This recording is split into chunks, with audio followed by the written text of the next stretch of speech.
when you focus on the breath. Try to be friends with the breath. After all, you're going to be staying together for a long time. It's just good that you be on good terms with each other. Otherwise you want to breathe in a way that's good for the body and also good for the mind. If the breath gets too refined, sometimes you're not able to follow it, you get lost, which is why the Buddha gives you exercises to do. Once the breath is clear to you, then you try to breathe aware of the whole body. That takes some doing. All too often our range of attention is very small. So you're trying to make it all around. Make your mind not facing in any one direction. Your mind is facing in all directions.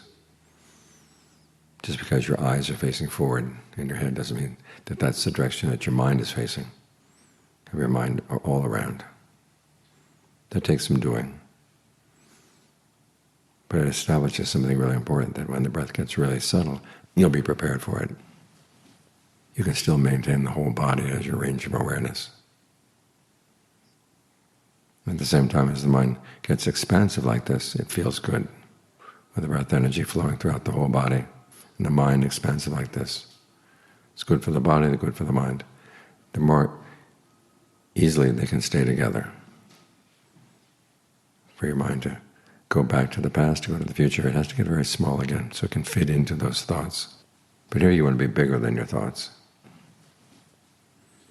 To try to be expansive in your awareness, expansive in your breath. Think of the body, the breath, the mind, your awareness, and the sense of ease, all together in the same place, filling the same place. That way they get along. Blood is blood that flows smoothly through the body. There are no tight places where the blood gets cut off, or the energy gets cut off, which is good for the health of the body. At the same time, the mind is not kept in a narrow focus. It's all around. It can be expansive too. This way they get along for the benefit of both. So try to work on this whole body awareness. It does have a tendency to shrink, especially with the out-breath. So think whole body, whole body, whole body as you meditate. That way we have a good place for the mind to stay, a good place for the mind and the body to get together and stay together on good terms. When you have a friendship like this going, then both sides benefit.